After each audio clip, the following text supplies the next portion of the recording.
Everyone, I am Sonam. Welcome back to my YouTube channel Apna Vidyalaya. आज के इस वीडियो में हम आप सभी को बताएंगे एक मोस्ट इम्पॉर्टेंट टॉपिक। तो यहाँ पे हम आप सभी को बताएंगे क्लास 10th विज्ञान के सबसे महत्वपूर्ण प्रश्न, वो भी उत्तर के साथ, जो कि वेरी मोस्ट इम्पॉर्टेंट क्वेश्चन है और ये आपके बोर्ड एग्जाम में हर साल आता है।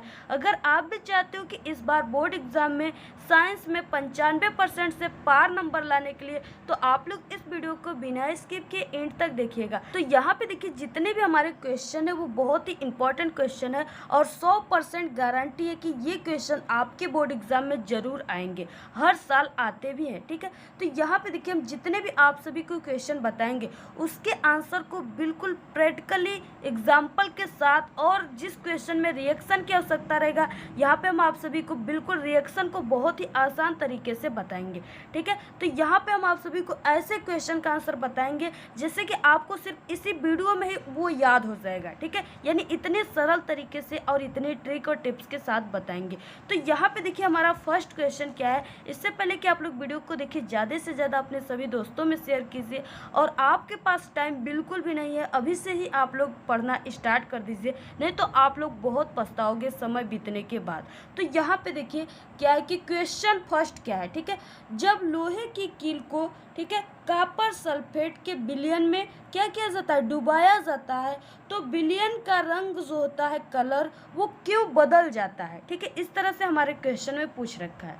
तो यहाँ पे देखिए क्या है कि हम एक पहले बीकर बना देंगे, क्योंकि इसमें क्या बात है कि विलयन का बात है। ठीक है, तो विलयन को तो हम हाथ पे लेंगे नहीं, उसको किसी बीकर में ही रखकर तो हाथ में लेंगे।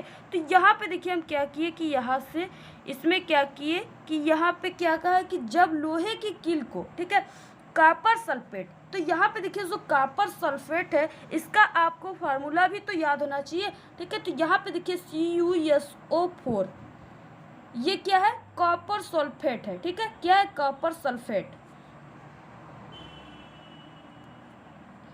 तो यहाँ पे ये हो गया कॉपर सल्फेट, और यहाँ पे हम आप सभी को बता दें कि इसका जो कलर होता है, ठीक है, यानी जो कॉपर सल्फेट क्या है, ये एक प्रकार का विलयन है, तो इसका जो कलर होता है वो नीला होता है।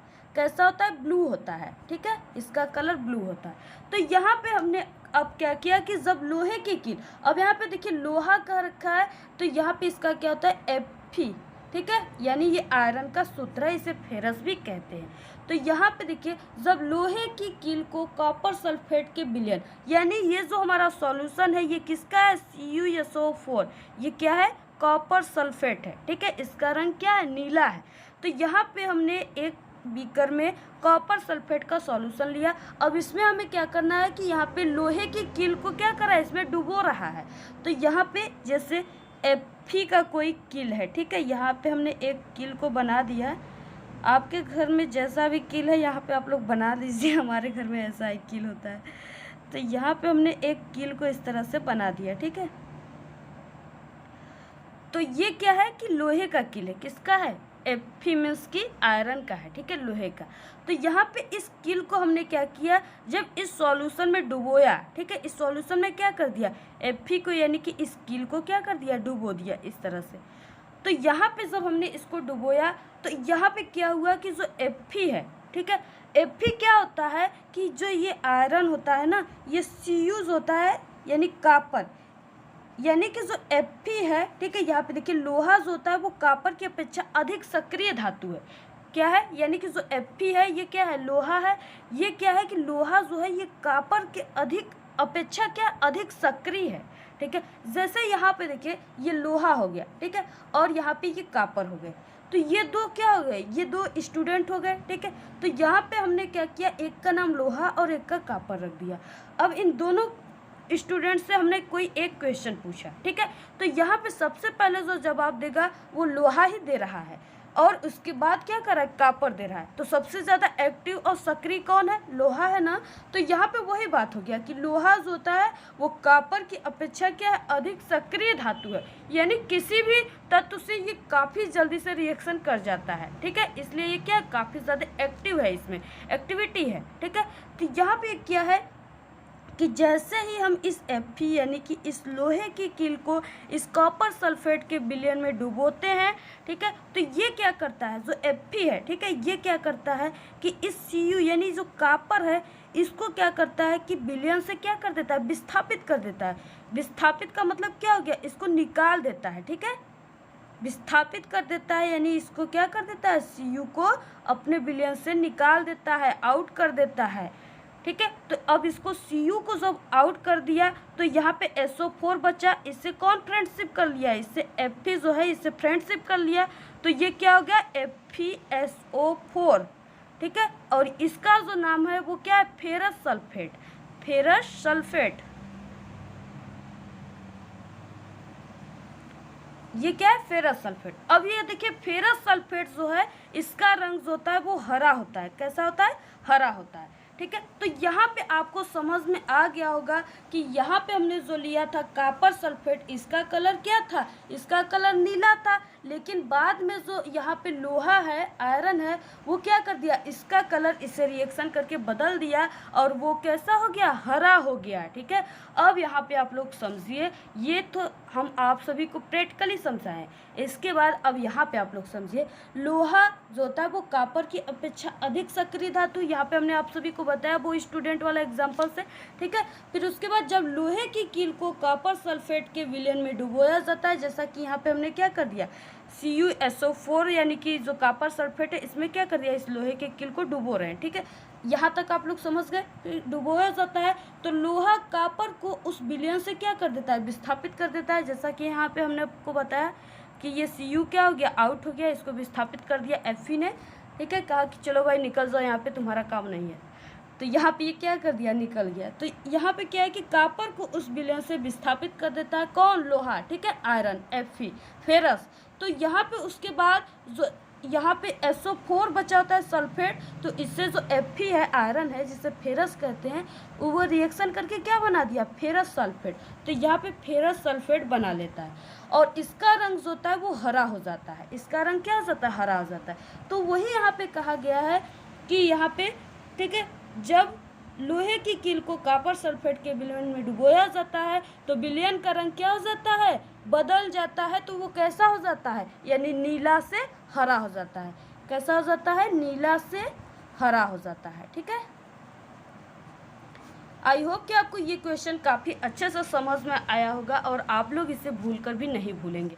तो यहाँ पे देखिए, अभी तक तो हम आप सभी को प्रैक्टिकली बता रहे थे और इसका आंसर को बताएं, लेकिन यहाँ पे सबसे इम्पॉर्टेंट चीज़ रह गया है इसकी रिएक्शन। अब यहाँ पे कैसे Fe को निकाला जा रहा है, कैसे CuSO4, ठीक है, ये रिएक्शन Fe से कर करके फिर उसके बाद फेरस सल्फेट बना रहे हैं। अब इसका आप सभी लोग रिएक्शन देखिए, ठीक है, क्योंकि आप लोग जब यहाँ पे रिएक्शन करोगे, ठीक है, और यहाँ पे आप लोग कुछ प्रैक्टिकली, जैसे यहाँ पे हमने चित्र बनाकर बताया ना, आपको ऐसे चित्र अगर बनाएंगे, रिएक्शन करेंगे, तो आपका बोर्ड एग्जाम में ये क्वेश्चन 3 नंबर का आता है।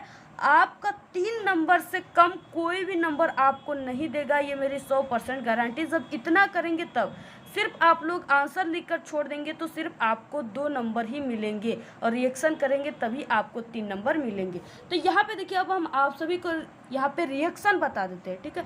तो देखिए, आपको कुछ अलग से याद नहीं करना, आपके क्वेश्चन में ही दिया हुआ है। जैसे यहाँ पे जब लोहे की कील, तो यहाँ पे लोहा बोल दिया, तो आपको लोहा का हमने बताया कि जो यहाँ पे सूत्र होता है वो Fe होता है, क्या होता है, Fe, ठीक है। तो इस तरीके से, और जो Fe होता है फेरस यानी आयरन, वो सॉलिड होता है।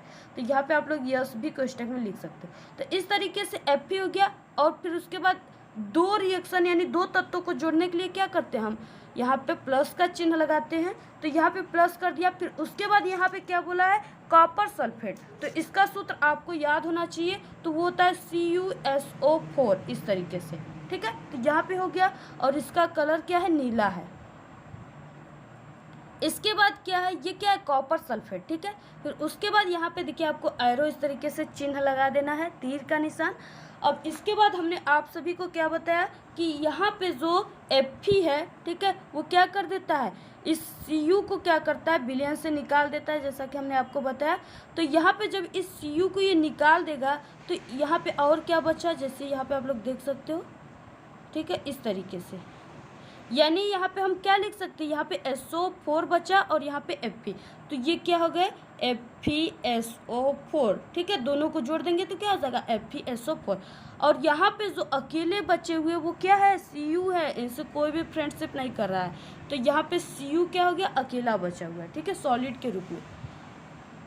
तो यहाँ पे देखिए अब ये CuSO4 क्या था, नीला था, और यहाँ पे ये क्या हो गया, इसका नाम है फेरस सल्फेट। अब इसका जो रंग हो गया वो क्या हो गया, हरा हो गया। ठीक है, तो इस तरीके से आपको यहाँ पे रिएक्शन भी करने हैं।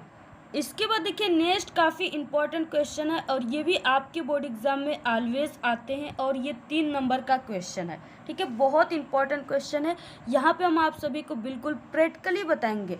आप लोग इस क्वेश्चन का जो आंसर है ना, वो आप लोग अपने दैनिक जीवन में डेली कर रहे हो, लेकिन आपको यहाँ पे हम ऐसे समझाएंगे ना, अभी आपको नहीं पता होगा, लेकिन हम आप सभी को बताएंगे तो आप लोग कहोगे हाँ हाँ ये तो हम बिल्कुल डेली कर रहे हैं। ठीक है, तो यहाँ पे देखिए तेल तथा वसा युक्त खाद्य पदार्थों को नाइट्रोजन से प्रभावित क्यों किया जाता है।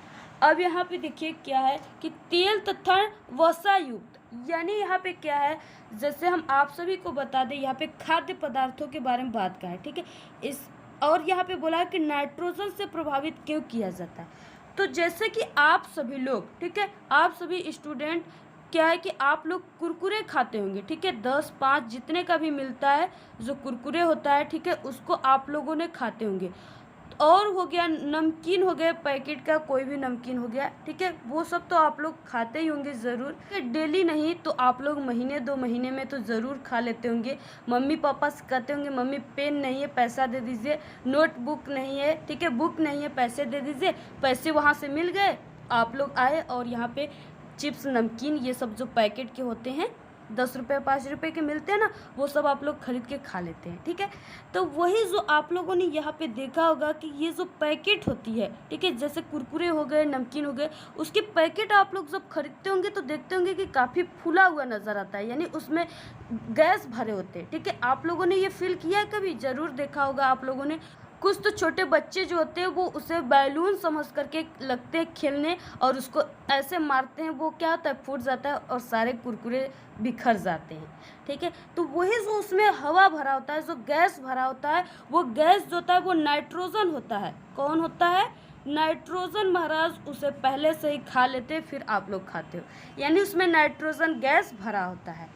ठीक है, अब यहाँ पे देखिए जो नाइट्रोजन गैस इसमें क्यों भरा होता है, इस पैकेट में नाइट्रोजन गैस भरा होता है, जिससे आप लोग जब पैकेट पकड़ते हो तो लगता है आप सभी को कि इसमें तो पूरे भर के कुरकुरे हैं, पूरे भर के नमकीन है। ठीक है, लेकिन नहीं, उसमें आधे ही मटेरियल होते हैं नमकीन कुरकुरे और उसमें ज़्यादा नाइट्रोजन गैस होता है। तो इसलिए यहाँ पे देखिए क्या है कि इसमें नाइट्रोजन गैस भरे होते हैं। अब यहाँ पे नाइट्रोजन गैस यानी इसमें जो कुरकुरे वगैरह है ये क्या है, तेल में छना हुआ है, वसा युक्त है, तो यही यहाँ पे बोला गया है। देखिए इस पैकेट को बंद करने से पहले इसमें नाइट्रोजन गैस इसलिए भर दिए जाते हैं क्योंकि इसमें जो खाद्य पदार्थ है, ठीक है, ये वायु के संपर्क में आएगा तो ये क्या हो जाएगा, दूषित हो जाएगा, इसका स्वाद बदल जाएगा, इसमें गंध आ जाएगी, ठीक है, विषैली प्रकार की। इसलिए ये इसे ऑक्सीजन इसमें न जाए, यानी ऑक्सीजन के संपर्क में ये न आए, इसलिए इसे अक्रिय करके, यानी इस पैकेट में क्या है, अक्रिय कर करके इसमें नाइट्रोजन गैस भर दिया जाता है। नाइट्रोजन गैस भरने से जो इसमें चिप्स, पापड़ या नमकीन वगैरह खाद्य पदार्थ है वो जल्दी खराब नहीं होता है, ठीक है, उसमें गंध नहीं आते, इसलिए ये नाइट्रोजन गैस एक प्रकार से इसका संरक्षण करता है, यानी संरक्षित इसको खाद्य पदार्थ को करता है, इसलिए इसमें नाइट्रोजन गैस भरे जाते हैं। ठीक है, अब यहाँ पे आप लोग समझिए, तेल व वसायुक्त पदार्थ बनने के बाद उसे, ठीक है, विकृत गंधिता, यानी इसमें क्या है कि उसके आकार को बिगाड़ देता है, यानी दूषित कर देता है, तो उसकी आकार भी खराब हो जाएगी और उसके बाद इसमें गंधिता यानी गंध भी आ जाएगी। तो यही ये दो प्रकार से मिलकर बना हुआ है, यानी कि यहाँ पे विकृत गंधिता से, यानी कि इसका मतलब क्या है कि वायु की उपस्थिति में ऑक्सीकृत होकर खाद्य पदार्थों के दूषित हो जाने के कारण इसका जो स्वाद होता है, गंध होता है, इसमें क्या होता है, परिवर्तन हो जाता है। इसलिए इससे क्या किया जाता है कि इसमें नाइट्रोजन गैस यानी अक्रिय कर करके, यानी इसमें नाइट्रोजन गैस युक्त पैकेट में इसे क्या किया जाता है, पैक कर दिया जाता है। ठीक है। तो आई होप कि आपको ये क्वेश्चन काफ़ी इंपॉर्टेंट तरीके से समझ में आएगा।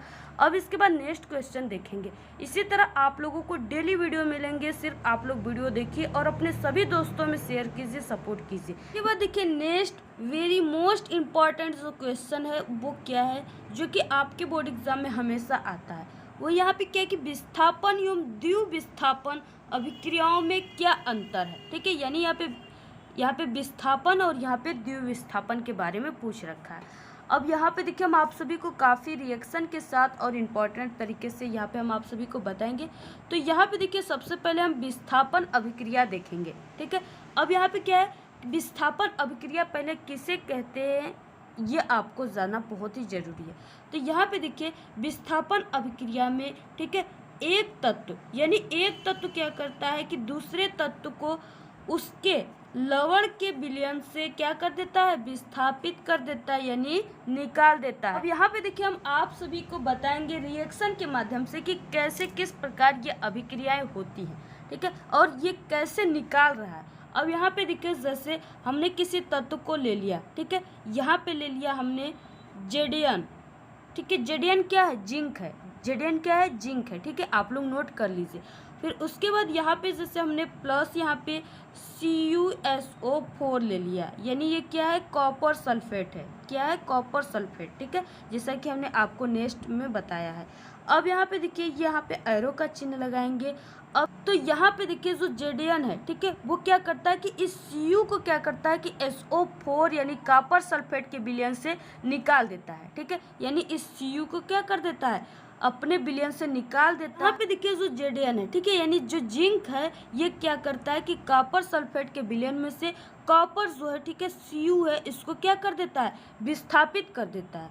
तो यहाँ पे इसको विस्थापित करके ये क्या बना लेता है, जैसे यहाँ पे जेडियन हो गया और ये Cu क्या हो गया, विस्थापित इसमें से हो गया, कॉपर सल्फेट के विलयन में से Cu क्या हो गया, विस्थापित हो गया। तो यहाँ पे क्या बचा, SO4, तो यहाँ पे जेडियन SO4 जैसा क्या, तो यहाँ पे Cu बचा। और इसमें क्या हो रहा है कि विस्थापन हो रहा है। किसका विस्थापन हो रहा है, जेडियन यानी जिंक के द्वारा Cu का यानी कॉपर का विस्थापन हो रहा है। ठीक है, तो यहाँ पे आप लिखोगे विस्थापन।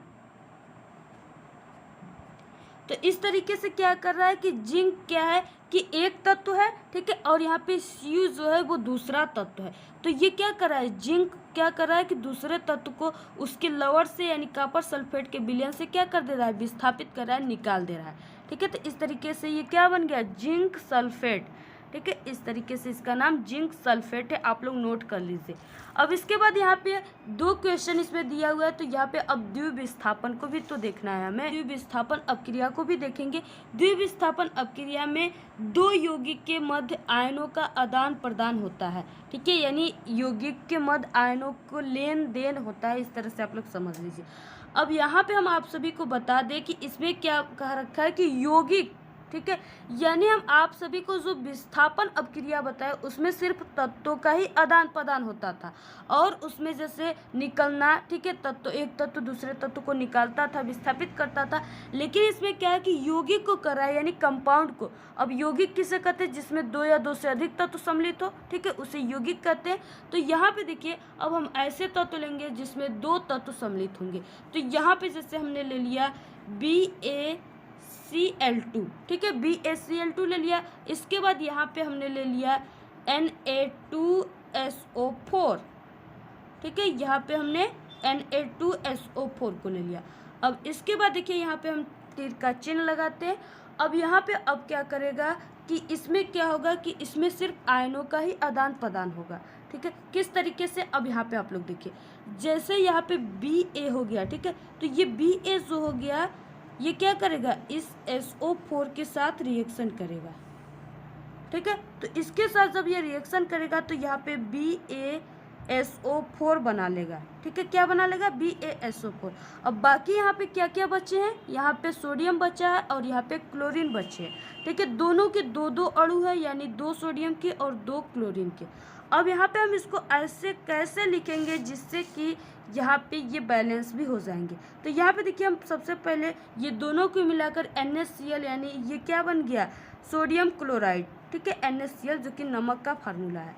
अब यहाँ पे देखिए इसको संतुलित करने के लिए, यानी ये दोनों क्या है, 2 है, तो इसको संतुलित करने के लिए हम यहाँ पे 2 लगा दिए, जिससे कि हमारा सोडियम भी 2 हो गया। ठीक है, ये क्या है, Na है, तो यहाँ पे सोडियम भी 2 हो गए और क्लोरीन भी 2 हो गए। इस तरीके से यहाँ पे सोडियम भी 2 है और क्लोरीन भी 2 है, तो इस तरह से हमारा रिएक्शन भी बैलेंस हो गया। और ये हो गया द्विविस्थापन। तो यहाँ पे आपको लिख देना है द्विविस्थापन अभिक्रिया ये हो रहा है। ठीक है, तो ये हो गए आज के हमारे साइंस क्लास 10 के इम्पोर्टेंट क्वेश्चन।